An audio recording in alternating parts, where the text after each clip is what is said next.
You are responsible for your life. And if you're sitting around waiting on somebody to save you, to fix you, to even help you, you are wasting your time, because only you have the power to take responsibility to move your life forward. Nobody is gonna cry for you. They have their own tears. One thing I'm positive about is how ROI negative complaining is and how much I'm trying to suffocate the practice of it. I really have been fascinated by people that have changed their mindset into understanding that everything that is not going well right now is their fault. It has been remarkably important to me in understanding that everything that I'm not happy about is on me. It's a remarkably interesting brain twist. The amount of energy spent on things that you can't control versus being accountable to what you can control has been a huge separator for me in the last 4 or 5 years as I've dug deep. I always tell people the most valuable lesson I got from my mentor, Jim Rohn, was I asked my father what 2 jobs. We were always broke. We had no money for food. And we lived in a community we moved to, which was, I thought they were all rich and we were on the other side of the tracks. It was lower middle class, but compared to where we lived before, these people seem rich compared to us. And I just didn't understand it. And Jim said to me, Tony, it's not about the value of your soul, it's about the value of you in the marketplace. And your father's skills are not that valuable. Someone said we have 2 primary choices in life. We can either accept conditions as they exist, or we can take the responsibility to change them. See, a lot of people want to exempt themselves from taking responsibility. All they want to do is talk about the problem. Every time you see them, they'll tell you their story over and over and over and over again. No one's going to do anything for you. Couple rules of being a real leader. You need to take responsibility for your own life. Bringing energy to your team, leading in recruiting, leading in leadership, leading in growth. Nobody owes you anything, but you owe other people everything. That's what a leader does. You take responsibility. You know exactly right now what you're not doing. It would be criminal of you to leave here and say, I don't know what to do. You know exactly what you're afraid of. You know exactly what you've been avoiding, and you got to make a decision to change it. You know exactly what it is. Don't BS anybody. You know what you need to do different. You know the changes you need to make. And if you can do that and stop kidding yourself, you can win. You can overcome your fear, overcome procrastination, whatever that is. I say to people, you've got to participate in your own rescue. You've got to retool yourself. There are no skill sets in community colleges today, for the most part, that are going to prepare you for the economy or a job that's there. So what is that going to do? You're just going to waste more money, more time. We need to retool ourselves. The government's not going to do it for you. Even when you're struggling, even when you're discouraged, you feel like other people have given up on you, don't ever give up on yourself. Right now, between me and the person I want to be, between you and the person you want to be, there is a gap of skill set, and that's it. But once you know your mission, and once you believe that you can accomplish anything you set your mind to, then you can do the extraordinary. Now for me, getting out of that space of being lost, of not knowing what I wanted to do with my life, it all came down to needing to earn credibility with myself in very small incremental ways. And I knew if I was going to accomplish anything in my life, I was going to have to get control of my mind. Now, ironically, there's 2 ways to get control of your mind. Way number 1 is directly going to the mind, which can be very scary, can be very daunting, very ethereal. It's ephemeral, it's hard to grab onto, it's hard to touch. But way number 2 is through the body. And so I decided that my kung fu was going to be to get very good at developing my body. And in that process, I was going to learn about nutrition, which would allow me to help my mom and my sister. In that process, I was going to earn credibility with myself, and earning credibility with yourself is so important. Do it in micro ways. For me, just showing up to the gym every day was a micro victory. I said I was going to do it, and I did it. Now you have to understand, I hate working out. So for all of you crazy people that get an endorphin rush from running, I hate you all. Running for me is like being stuffed into a meat grinder. There is absolutely nothing pleasurable about it whatsoever. So whatever neurological thing you guys get that you've been blessed with, I have not been blessed with that. So for me, showing up at the gym sucks. Eating a bowl of ice cream is awesome. And so getting to a better place for me was a totally different journey. Thank you. And what that was just showing up every day and putting in the work. It was reading about human metabolism and understanding how what I eat impacts my body. It was earning a little bit of discipline every day, knowing that, well, I did it yesterday, I can do it again today. It was not eating something that I wanted to eat. And most importantly, and if you're taking notes, write this down, it was about changing my identity. Because at the end of the day, identity and values drive behavior. Identity and values drive behavior. So if you want to make a change, you have to change your vision of who you are. You have to begin telling yourself a different narrative. And the narrative you tell yourself about yourself is everything.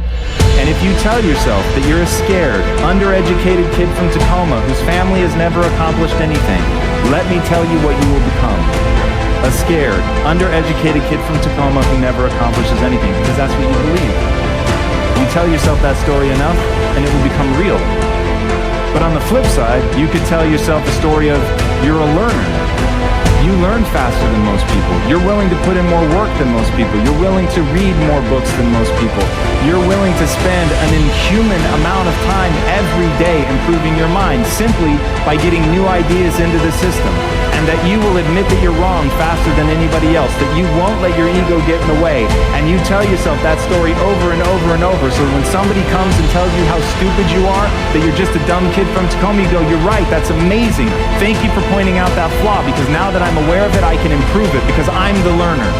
And once I switched my narrative to being the learner, it didn't matter where I started, it only mattered where I was trying to go. And as long as I had that clarity, then I could execute, because I believed I could do anything I set my mind to without limitation.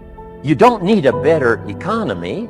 You don't need better seed and soil. In fact, when it comes to seed and soil and rain and sunshine and seasons and the miracle of life, that's all you got. Now, what if you blame this stuff? Then you're blaming all you got. If you blame the economy, and you blame the schools, and you blame the teachers, and you blame the sermons and the preachers, and you blame, the marketplace, and you blame the company and company policy, what else is there? When some people get through with their blame list, there isn't nothing else.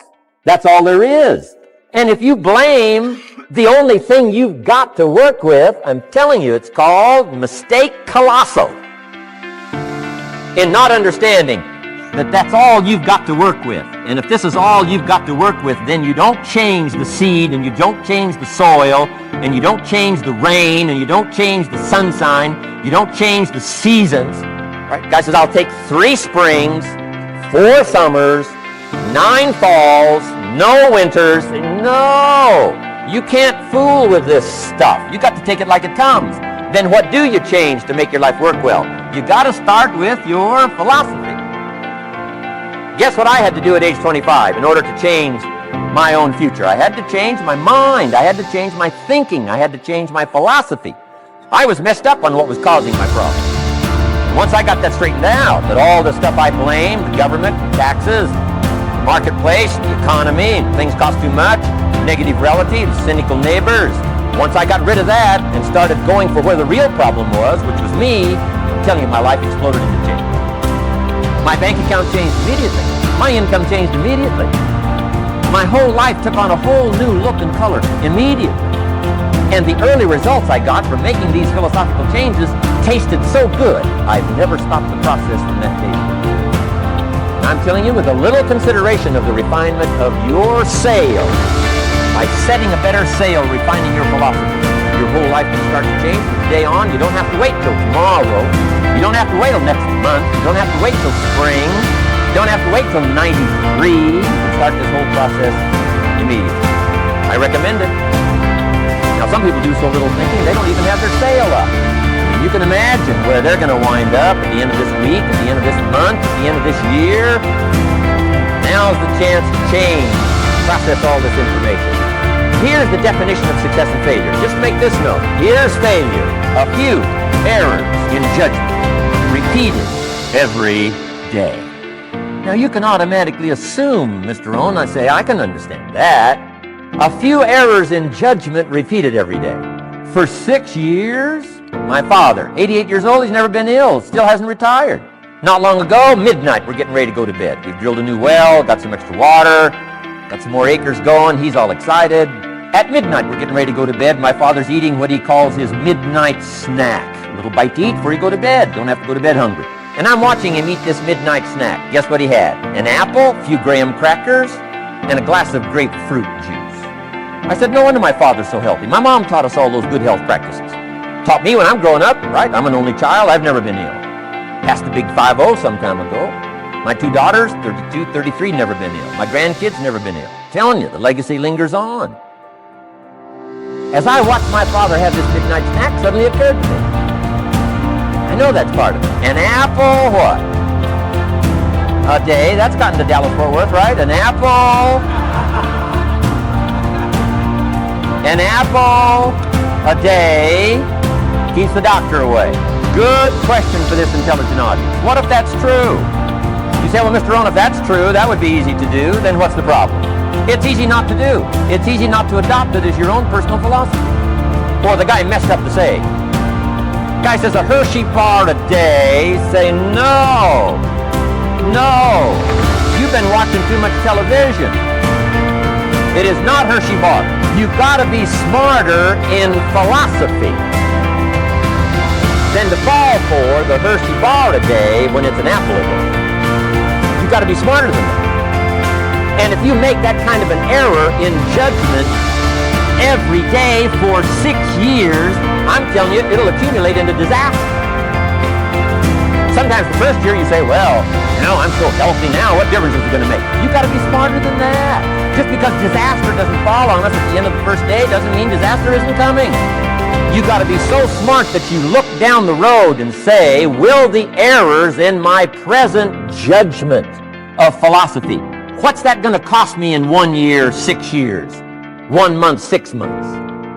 I'm telling you, the money cost and the health cost and the success cost is too gigantic if you look down the road a little ways and say, are there errors in my current judgment like an apple versus a Hershey bar? Is that just a good illustration of some of the rest of my errors in judgment? If it is, that's where I found myself at age 25. I started working when I was 19.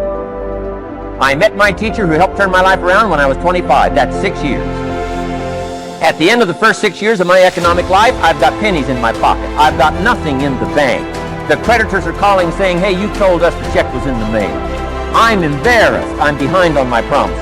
I live in America. I'm 25-year-old American male. I got a nice family, every reason to do well. And I'm messed up. Now, what's messed up? I used to think it was the community that was messed up. And the country was messed up. And the government was messed up. If those Democrats ever get in the White House, that'll really mess things up. If the Republicans stay in power, that'll really mess things up. The economy was messed up. Interest rates are messed up. I thought all this stuff was messed up. Then I found out that's not what was messed up. I was criticizing the only thing I had to work with. What was really messed up was my own personal philosophy.